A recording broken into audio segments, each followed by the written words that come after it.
Assalamualaikum, selamat berjumpa lagi dalam channel Misty Monster.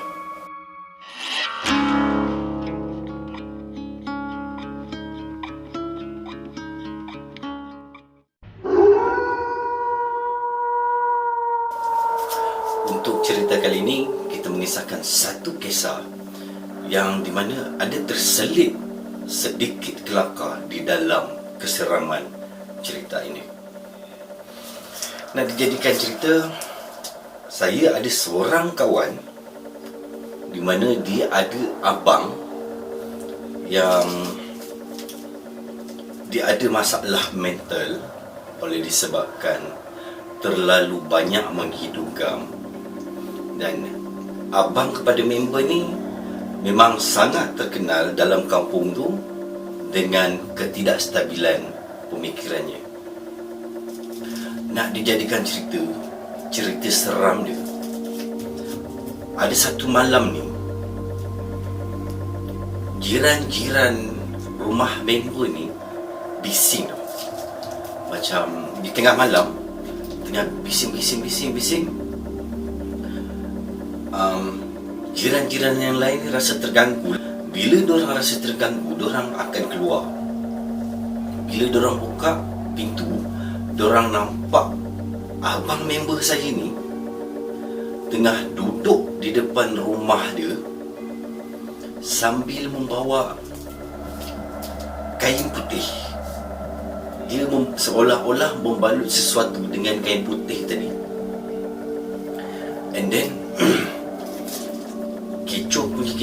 kecoh. Ayah member ni tadi nampak keluar daripada rumah dia dan marah-marah dekat abang member saya ni. Marah. And then kita orang rasa macam itu hal peribadi diorang. So kita orang just mampu tengok je lah, sebab tak ada nampak pergaduhan, cumanya nampak seorang ayah yang memarahkan anaknya di tengah malam. Keesokan harinya, abang member ni macam biasalah, orang-orang yang menghidu gam ni, apabila dia sampai satu tahap, dia akan berbicara atau bergaul macam orang yang tak ada masalah mental. And then kita orang tanyalah, apa sebenarnya yang bising-bising malam tadi? And then dia pun cakap, aku pun tak tahulah, mak bapak aku bising malam tu. Yang aku sedar, aku bangun dah subuh, aku tertidur depan rumahku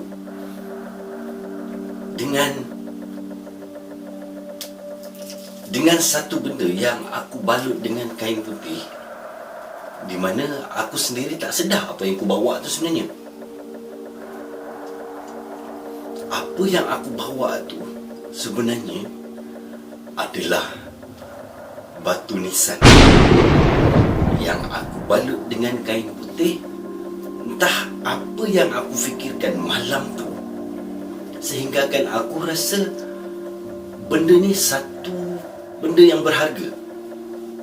Dan aku cuba bawa pulang dan tunjukkan kepada bapa aku yang aku menjumpai sesuatu yang bernilai.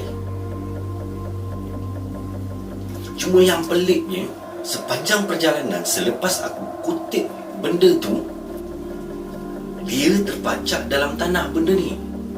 And then aku goncang, aku tarik dan aku balut dengan kain putih yang ada dekat area situ.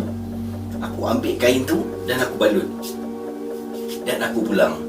Sepanjang perjalanan aku, cakap, dia nampak ada beberapa orang yang bersama dengan dia, tetapi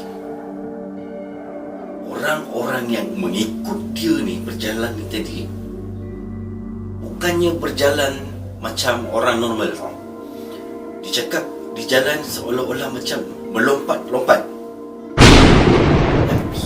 Sebab benda ni dia cakap, benda yang makhluk yang ikut dia ni, dia tak rapat, dia jauh sedikit daripada tempat dia berjalan ni. Tapi memang dia pasti ada 4-5 orang yang mengikut dia dengan melompat-lompat. Apa yang dia perasan, benda yang ikut dia ni tadi, dia macam berselimut kain putih. Dan dia cakap, yang itu aku tak nak ambil tahu. Yang aku tahu, aku sedang membawa satu benda yang berharga. Aku sampai di rumah, bapa aku membebel, bapa aku bising. Kesiangan harinya, rupa-rupanya yang aku bawa itu adalah batu nisan. Aku pun terkejut bila aku nampak aku tidur sedang memeluk batu nisan tadi. Selepas daripada itu, aku masuk macam biasa dalam rumah. Dan batu nisan tadi tu, bapa aku pesan suruh aku pulangkan semula. Kat mana aku ambil? Masalahnya, aku tak ingat mana aku ambil benda ni tadi. Sebab dia kata malam tu dia dapat supply gam banyak sekali. Itu antara benda yang sebenarnya jiran-jiran dia terganggu bukan sebab bapa dia yang membebel. Sebenarnya ada makhluk yang seolah-olah melompat-lompat di depan rumah jiran-jiran dia.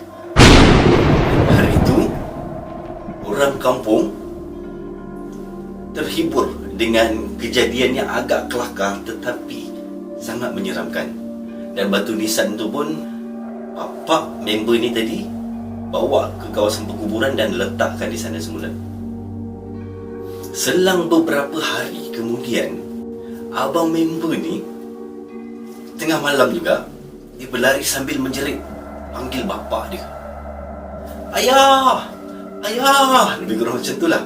Dia lari, dia macam excited. Dia ketuk rumah dia sampai bapa dia keluar. And then bapa dia tanya, kenapa kamu ni? Dia cakap, ada apa ni? Ada apa? Cuba cerita. Dia, abang member ni tadi yang bawa yang bawa batu nisan ni tadi, dia membawa satu bungkusan tau.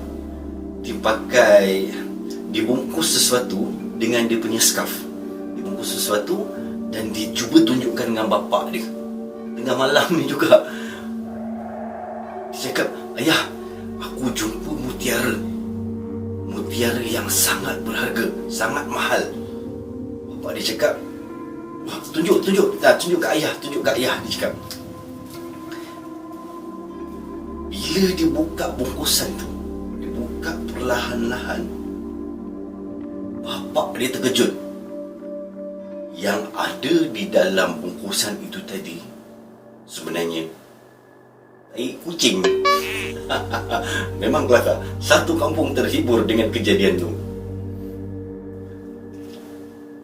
Dan sekarang saya dapat info beliau, abang kepada member tadi, dalam pun kembali ke rahmatullah. Semoga roh beliau dicucuri rahmat. Marilah kita sama-sama mendoakan dan membacakan Al-Fatihah untuknya. Kepada yang dah subscribe, saya ucapkan jutaan terima kasih. Dan kepada yang belum subscribe, jangan lupa tekan butang subscribe dan butang loceng untuk mendapatkan video-video terbaru daripada channel Mr. Bongster sendiri. Kepada yang dah menonton, jutaan terima kasih kepada anda kerana sudi menonton dan berseram-seram bersama Mr. Bongster. Seperti biasa pesanan saya, jangan lupa berseram-seram. Assalamualaikum.